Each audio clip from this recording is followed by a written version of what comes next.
Alô, Libeloite, Vasgueirab. Oi, pessoal, tudo bom com vocês? 8h45 da manhã. Aproveitei esse clima mais agradável, mais aprazível. Particularmente gosto do clima mais frio, para subir esse vídeo para vocês. Eu acho que é importante fazer alguns esclarecimentos, né?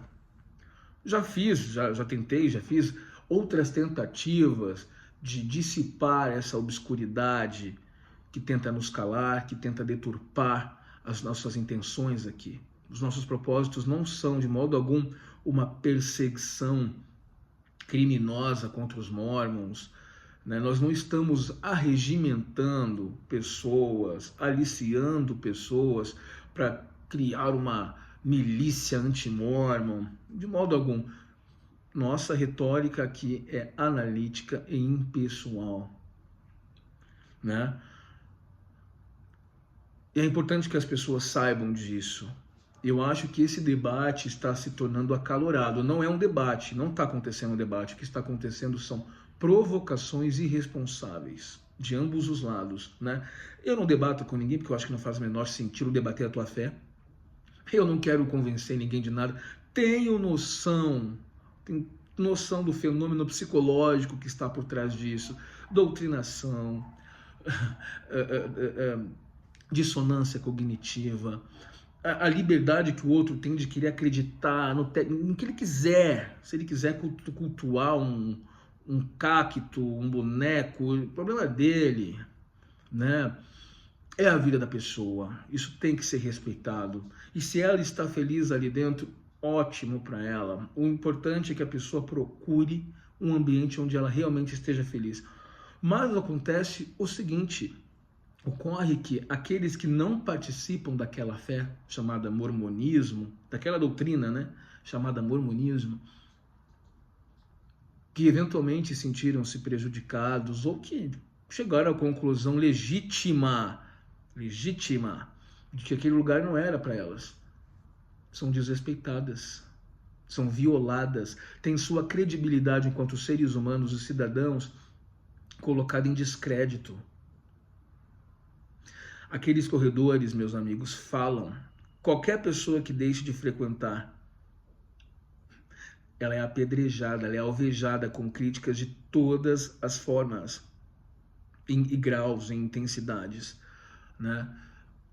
É claro que esperava-se uma postura muito superior daqueles que saem por aí alegando que são senhores da verdade. É óbvio que no primeiro contato contigo, que nunca ouviu falar dessa organização, eles não vão vender isso para você, eles têm um produto para vender. Não, essas coisas a gente não conta para o pesquisador. Olha lá, eles chamam de pesquisador a pessoa que está adentrando no mormonismo, considerando a possibilidade de filiar-se, né? E muitos não pesquisam, né? O termo às vezes acaba se tornando mal colocado, né? Porque pesquisador é aquele que pesquisa, é aquele que investiga, né? É muito comum que evite-se falar sobre certas questões sensíveis, temas sensíveis. Então, conta-se só o essencial da doutrina, só o principal, porque a pessoa ainda não está preparada na fé. Eu quero esclarecer que o ser humano tem a estranha capacidade de acreditar em qualquer coisa. Da mesma forma que você adestra um gato, um cachorro, um elefante, você adestra um ser humano. Basta controlar a informação que ele está recebendo. Basta privá-lo do direito de investigar. Eu recebi contato aqui de um rapaz no Nordeste, tá? Guri de 17 anos, carente, de família humilde, o único que trabalhava na família para ajudar a mãe, que é doente, né? Ele foi aliciado, né? Eu acho que é um termo bastante apropriado, nesse caso, pelo menos, por missionários mormons, com livrinho, né? É muito interessante que eles não chegam na tua porta, olha aqui na Bíblia essa questão, eles chegam com um livrinho de mormon. Eu não fui missionário mormon, tá? Afortunadamente, para minha sorte. Aí eu não acho que aí não teria jeito. Aí eu tinha enlouquecido de vez, né? Mas eu fiz muita divisão com os missionários. E era sempre aquela estratégia. O livro tem umas boas novas para você, o livro de Mormon, um outro testamento de Jesus Cristo e toda aquela retórica para boi dormir, né? São guris que são adestrados para estar ali, não é culpa deles, tá? É muito comum que isso aconteça. Então evita-se temas sensíveis, evita-se abrir o jogo para as pessoas, né? E as pessoas caem nessa história, não investigam. Eu realmente acredito que se as pessoas parassem para pensar, seria melhor. Não foi o que aconteceu com esse guri. Ele ficou encantado, eram estrangeiros, né? Se a gente, quando viaja para uma Europa da vida, né, sei lá, Estados Unidos, sei lá para onde, as pessoas ficam interessadas em saber de onde tu vem, perguntam a tua nacionalidade, a mesma coisa acontece aqui, né? Querem saber a cultura, que acontece e tal. Ele abriu a casa dele para os missionários, em pouco tempo ele já estava batizado. Ele disse que encontrou um vídeo da Vânia Moore, né? Quando ele mostrou para os missionários, o missionário teve a audácia, ele tinha acabado de se converter, de retirar o celular, um objeto íntimo. O celular está na sua vida, concorda comigo? E apagou. Não veja isso aqui não, isso aqui é coisa do diabo. Controle da informação. E a doutrinação funciona dessa forma. Primeiro eles controlam o que você pensa, depois controlam o que você fala, depois controlam o que você veste, controlam o que você come, controlam as tuas companhias, controlam os passos que você vai dar na vida. É ou não é? Vestir-se nos padrões. Tatuagem, nem pensar que isso é coisa do demônio. Cuidado com as risadas muito altas, muito escandalosas, tá? Porque isso afasta o espírito da reverência. Ajoelhe-se para orar todo santo dia, de manhã, à tarde, à noite, de madrugada, quando for preciso. Procure aconselhamento com os líderes. Obedeça a liderança sobre todas as coisas, ainda que o líder esteja errado. Doutrina Mormon, posso provar para vocês. Temos vídeos aí sobre isso, aliás. Uma igreja que apoia guerras, por exemplo. Eu fiz vídeo sobre o Gordon Ben Hinckley, que não foi a Igreja Mormon e a Guerra. Tá lá na descrição o discurso na íntegra, tirado do site da organização. Eles sabem que eles não podem tirar aquilo ali dali, porque a gente tem. Eu tenho esse conteúdo todo copiado. Tá? Ele deixa muito claro que a igreja, que era preciso combater o mal. Estados Unidos, os bonzinhos, os salvadores do mundo, e os pobres coitados dos iraquianos ali, tinham que pagar o preço. Na verdade, manchetes de jornais no mundo inteiro davam conta de que estavam trocando sangue por óleo, referindo-se ao petróleo iraquiano, que era o que eles queriam. Essa igreja apoia isso. Correto? Esse guri então entrou em contato comigo, olha, eles estão querendo me levar para a missão, porque eu estou com 17 anos e diz que aos 18 anos precisa ir, mas eu não tenho como cursar isso, minha mãe é sozinha. Eu falei, saia daí agora, imponha-se. Não é, veja, eles não respeitam o direito de escolha das pessoas, o direito de escolha de entrar e o direito de escolha de sair. Manda esse pessoal dar uma lidinha lá no artigo 5º da Constituição da República. Direito de filiação religiosa, direito ao culto. Claro que em interpretação elástica é o mesmo direito que você tem de praticar e eu tenho de não praticar, né? Já que ainda estamos em um estado laico, né? Não sei por quanto tempo, né? E aí ele me mandou então a história dele. Eu fiquei assim um pouco assustado, porque é um guri muito novo, como é que vai se defender? E eu não sei como é que é a instrução que ele tem, mas ele foi obstinado. Gostei da postura dele. Ele avaliou, que, né, porque disseram uma frase para ele que nos momentos difíceis, aquela historinha fiada, leia o livro dos Mormons. Ele disse que ele pegou o livro dos Mormons e colocou numa cabeceira ao lado. Como a situação social é complicada, dura a realidade, as carências da vida, você recorre às ferramentas que te colocaram no seu campo de visão. Nem todo mundo tem um horizonte aberto, expandido. Às vezes é difícil, às vezes você mora num lugar que mal tem colégio, é tão afastado, é tão remoto, mas essas organizações, eles chegam lá e se criam. Vai para o interior do Nordeste para você ver como é. Nossa, é igreja para tudo quanto é canto. Você procura um bar para tomar uma cerveja, não acha. Agora a romaria é meio-dia, 6 da manhã tem romaria, tem, né? É celeiro, as pessoas não têm opções. E essas organizações sabem, é de lá que eles tiram dinheiro. Mormons, então, nem se fala. Não. Você paga um imposto mensal? Fora outras taxinhas, né? Sempre tem uma taxinha. Sempre tem uma taxinha. Ele falou, não vou deixar minha mãe sozinha para trabalhar para vocês. Não é remunerado. Deixar minha mãe aqui doente. Não se preocuparam com a realidade do rapaz. Vocês estão entendendo o que eu estou colocando? Não se preocuparam. Poxa, é mesmo, quem é que vai cuidar daquela senhora que não se filiou à organização? Em nenhum momento ofereceram ajuda, não, a gente vai cuidar. Vamos cuidar? Vamos cuidar, não cuidam nem dos membros, vão cuidar de uma mulher que nem interesse tem naquilo ali. Ele se afastou, ele disse uma frase que eu achei interessante, ele falou assim, olha, alerta as pessoas a tomarem cuidado com esse livro, porque parece que puxa como um imã, mas não foi isso, foi o discurso que usaram para atrair. Colocaram o livro para ele, venderam o livro para ele, como um diamante, um tesouro incalculável. O que aquilo ali vai te ensinar? Não ensina nada. Aquilo ali não ensina sobre obediência, ensina sobre servidão. Aquilo ali não fala de um Deus justo em nenhuma hipótese. É um Deus que autoriza matar para pregar. Mas se você não acreditar, tá lascado, vai direto para o inferno. É um Deus que se você não dá alguma coisa que o tal do herói lá quer, por exemplo, o Nef, ele autoriza a escalpelar, ele não tem amor pelo aquele filho. Vocês entendem? Deus não teve, por exemplo, amor por Labão, que era um grande homem, né? Nef aproxima-se e pede as placas de latão, não sei com que propósito. Registros de um povo, essas conversas, né? Mas é nítido que é ficção, é óbvio que é. E Nef, então, ora a Deus, e Deus fala com ele. Eu acho engraçado esse pessoal que fala com Deus, eu acho isso muito engraçado, né? Enfim. Até agora, muitos charlatões já foram expostos, né? Eu acho que o maior escândalo dos últimos anos foi João de Deus, né? Que era famoso no mundo inteiro, e mais um que caiu por terra, né?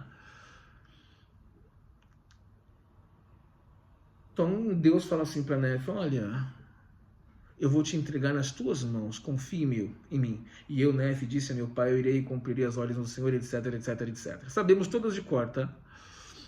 Mas não vou perder tempo com isso. Ele chega até a taberna, a casa de Labão. Labão está alcoolizado. Olha aqui, como ele era desavisado. Estranhamente também não havia nenhum servo com ele, enfim.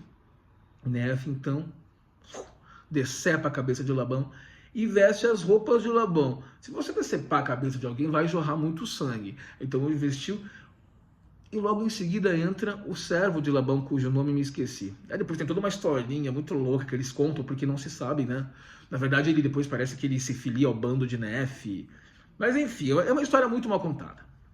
Se filiou porque não queria morrer, né?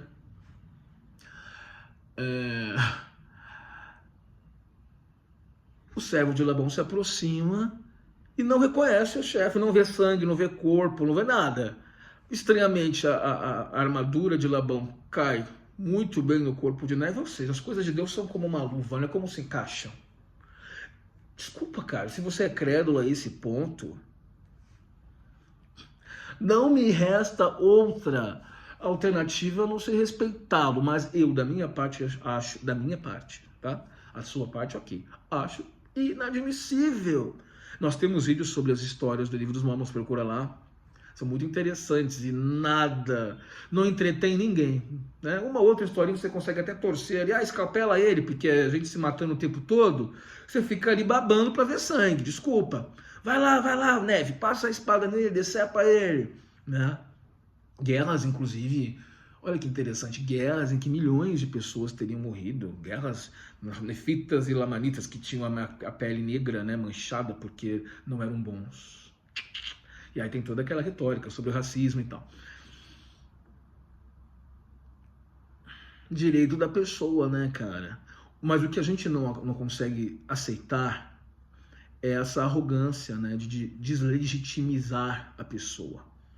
Não ande mais com ele porque ele não está na igreja, ou então vão na tua casa, não se anunciam, não se respeitam, não marcam o horário, chegam lá com um exército na tua casa, acham que são donos da verdade, abrem livro, começam a orar por você. Aliás, não é raro que entrem aqui, vou rezar para você voltar para nós. Eu quero que Mormon rezando por mim, você imagina a oração de um Mormon rezando por você, ó Pai, que tem os 4 passos da oração, né? Muito obrigado pelo evangelho na minha vida, porque nós somos muito especiais, nós somos pessoas de muita sorte, olha lá. Essa frase, como eu escutei isso, nós somos especiais, como é bom. E vamos torcer, rezar pelas ovelhas que saíram do aprisco, né? Coitados, eles estão sob a influência de Satanás. Nós não, nós estamos aqui na barra de ferro. Olha que guerreiros, guerreiros alados, armados, com armaduras de ouro, com o propósito de salvar o mundo. Isso é seita. Eles têm um papel especial, fundamental, de salvar a humanidade da decadência, das amarras do inferno, do diabo. E aí, como é que faz? Como é que a gente resolve esse impasse? Tem uma parábola bíblica muito singela e até bonita. O pastor e a ovelha, vocês já ouviram falar isso? Acho que não, né? A Bíblia é tão secundária para vocês. E o pastor guarda lá os ovelhinhos e vai buscar aquela que se perde. Ele demonstra com isso que a ovelha perdida é muito mais valiosa aos olhos dele. E isso então contrapõe a noção mórmon de que, peraí filha, de que ao sair do aprisco, e aqui é uma metáfora para a igreja, o corpo físico igreja, Deus não estará mais contigo, você é valioso para ele. Para você que acredita em Deus, segundo o cristianismo, segundo qualquer coisa, né? Eu não consigo, ao menos não dessa forma. Eu imagino que Deus não seja cometido das mazelas humanas, de ser Deus vingativo, cruel, enfim. Eu acredito que não seja por aí, né, o andar das coisas. Eu acredito numa superioridade, aí sim. Porque um ser que se comporta como um ser humano, né, um ser grandioso desse, não faz o menor sentido, né? Não tem cabimento, não tem como justificar isso, né? Isso seria tacanho demais, né? E a gente espera realmente, né, que essas pessoas se coloquem de outra maneira, né? E enquanto você acusa o outro, né, de não... Aliás, enquanto você invalida a história do outro, na realidade você está passando um salvo-conduto para ser questionado.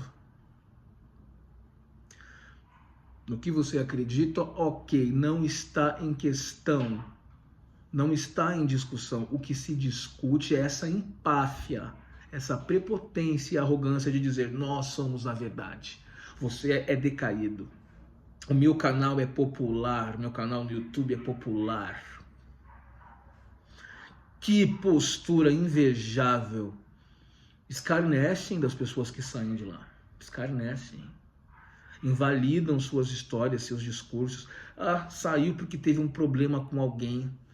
Essa pessoa jamais esteve focada em Deus. Minha mãe ficou lá a vida inteira sofrendo humilhação atrás de humilhação. E é aí que eles te pegam. Aí colocam tudo embaixo do tapete da imperfeição.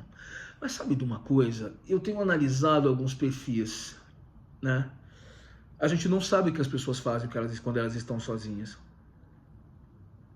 Os segredos que elas guardam.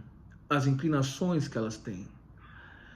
E eu acredito que essas pessoas que são muito obstinadas em defesa de um determinado ponto de vista, né? Geralmente escondem alguma coisa, né? Eu acho que aquele que entra no mormonismo e tira proveito, eu acho que esse é um inteligente. Tira proveito para si, faz o que tem que fazer lá fora, ele ele tem vida sexual ativa, ele namora, ele vive como uma pessoa normal, mas fica lá na igreja numa boa, né? Eu acho que esse é um inteligente. Eu acredito que seja, porque esse não vai se machucar. Houve um filme que fez muito sucesso aqui no Cine Belas Artes, que é um cinema que eu gostava muito, um filme francês chamado Medos Privados em Lugares Públicos. É cinema francês, tá? Não é hollywoodiano, efeito especial, Mulher Maravilha, aquela coisinha lá. Que, em geral, são histórias assim, né, que não são muito legais mesmo. Eu gostava quando era guri, né? A gente quer uma história e conta as vidas privadas de pessoas que de certa forma se relacionam, é filho de um, é amigo de outro e tal, e a solidão, né? E os segredos que elas não contam. O filme ficou anos em cartaz, acho que ficou 2, 3 anos. Depois eu investigo e falo, medos privados em lugares públicos. A única pessoa que não sofre é a evangélica que gostava de fazer striptease pro patrão. É bárbaro o filme. Todos ali acabam assim com aquele olhar triste, né? Sem esperança na vida. E ela, uma mulher aparentemente muito pura. Ela trabalha numa imobiliária. Aliás, não é nem patrão dela, é colega de trabalho, um senhor já de idade, inclusive ela também, uma cinquentona, diria assim, né, madura, né? E ela começa a pregar para ele a palavra, né, do evangelho, a música gospel. Ela fala: eu gravei esse show, esse culto ontem à noite, queria te passar. E ele recebe contrariado, a contragosto, né? Ele fala: pô, essa mulher me confiou isso aqui, eu não quero ver. Realmente, quando ele coloca lá para ver, começa aquela cantoria, então de repente tem um apagão. Essa mulher começa a fazer um striptease, o cara fica doido, né? Começa a fazer striptease de lingerie e tal, né? No dia seguinte ele vai até o trabalho achando: porra, essa eu já fiz gay. Ela se faz de sonsa, como se nada tivesse acontecendo. E ele não entende, ele tenta até mais ou menos inserir o assunto. Aquela gravação, ela fala: mas o senhor gostou do show? Lindo show gospel, né? E o cara começa a ficar desconcertado, e até uma cena em que ela começa também a passar esses vídeos para outros caras, né? Enfim, aí ela é conhecida como uma mulher santa, pura, né, de boas intenções, e alguém descobre, né, que aliás, ela oferece o serviço dela de cuidadora de idosos, né, caridade, sem remuneração, sem nada. Porque ela é evangélica, ela tem que praticar a caridade, né? Ela é uma religiosa. E ela tem que tomar conta de um velho doente, de um idoso doente, muito difícil, que jogava comida no rosto dela, sabe? Que era impossível tomar conta do velho. Até que ela cansa e resolve fazer um striptease pra ele também. O velho fica calminho. E no final é aquela penumbra, Paris em neve, né? Inverno europeu. E ela é a única que sai feliz na história, com aquele olhar brilhando. É muito bom, né? É essa hipocrisia gostosa que a gente deveria praticar. Porque você não sai perdendo, você tem que jogar para você. É um sinal de inteligência ou não é? Alguns dirão que é mau caratismo, mas a gente sabe que todo mundo tem segredos e não assume e aponta o outro. Aponta o outro. E nesses canais hoje, em que há essas agressões, essas provocações constantes de ambos os lados, a gente não sabe de que lado você vai estar daqui a algum tempo. Há a remota probabilidade de que nós, que saímos, um dia regressemos. Claro que para mim é inconcebível, mas vai saber, não sei. Você entende o que eu estou colocando para ti? Assim, não sei, um desvario meu ou teu. E você que está do lado de lá precisa encontrar aqui uma rede de apoio. Por isso que nós não devemos nos opor dessa forma tão obstinada e nem entrar nesse caminho de provocações. E muito menos estufar o peito dizendo que eu tenho um canal popular, eu não vou debater porque senão as pessoas vão dar audiência. O quê? É para isso que você faz seu trabalho? Essa é a verdade que está sendo divulgada. E cuidado com os teus segredos. Espero que você saiba cultivá-los com inteligência. Espero que você saiba, se é para brincar, brinca com inteligência. Espero que você não seja vítima disso. Porque eu acho que tem muitos armários aí que precisam ser abertos. Se é que você me entende. Eu acredito que as pessoas acabam pirando quando elas tentam se livrar de algo que está intrinsecamente ligadas à sua natureza, porque foi dito a elas que elas estão endemoninhadas, que elas estão praticando um pecado imperdoável. Tá entendendo o que eu estou tentando dizer? Tá tudo muito sutil aqui, né? Que a gente tem que tomar cuidado com as palavras, né? Eu acho que tem gente sofrendo aí. Acho que tem gente sofrendo aí. Eu acho que tem gente escondendo alguma coisa e também não devemos forçar que essa pessoa ou que essas pessoas saiam por aí revelando quem são, é a vida privada de cada um. Mas, novamente, cuidado com essa hipocrisia venenosa. Se é para ser hipócrita, seja hipócrita de uma maneira saudável para você. Seja inteligente. Não aponte o outro, não acuse o outro, não invalide a história do outro, não invalide os motivos do outro. Porque saiu por picuinha. Que isso? Quem é você para julgar? Para submeter as pessoas ao escárnio e à reprovação? Para execrar as pessoas? Claro que eu sei quem você é o dono da verdade, porque você é membro de uma organização chamada Jesus Cristo dos Santos dos Últimos Dias. Estamos aí há 2000 anos esperando o último dia chegar. Houve mais um óbito lá no nosso grupo no Family Freedom, mais uma pessoa que morreu, né, com a promessa de que viria a segunda vinda de Cristo. Na bênção patriarcal da minha mãe fala do irmão que à época ela gestava, coincidiu com a bênção patriarcal, que ele receberia o tal que ele veria a segunda vinda. Estamos aguardando. Então vai morrer a família inteira, só ele vai ver, que ninguém recebeu isso. Então vai viver quanto tempo? 200? Quantos anos ele precisa viver? Né? Eu acho lamentável esse tipo de discussão, né, em que pessoas que alimentam diferentes ideias a respeito do que quer que seja, de fé, política, se confrontam sem o menor respeito. Aliás, eu acho que advogados não deveriam fazer isso, né? O advogado precisa entender que o debate se ganha na palavra, no argumento e com muito respeito. Ainda que em lados opostos. Você sabe que tem gente mormon, que eu nem sei, mas eu penso que são pessoas que seguem meu canal, que me mandam convite lá no Instagram, eu aceito, achando que são pessoas que participam da minha visão de mundo, e eles ficam lá tirando foto da igreja e tal. Não estão me fazendo nada, essa pessoa quer ficar ali. Aí eles até curtem minhas fotos, eu falo, oh, que bom, né?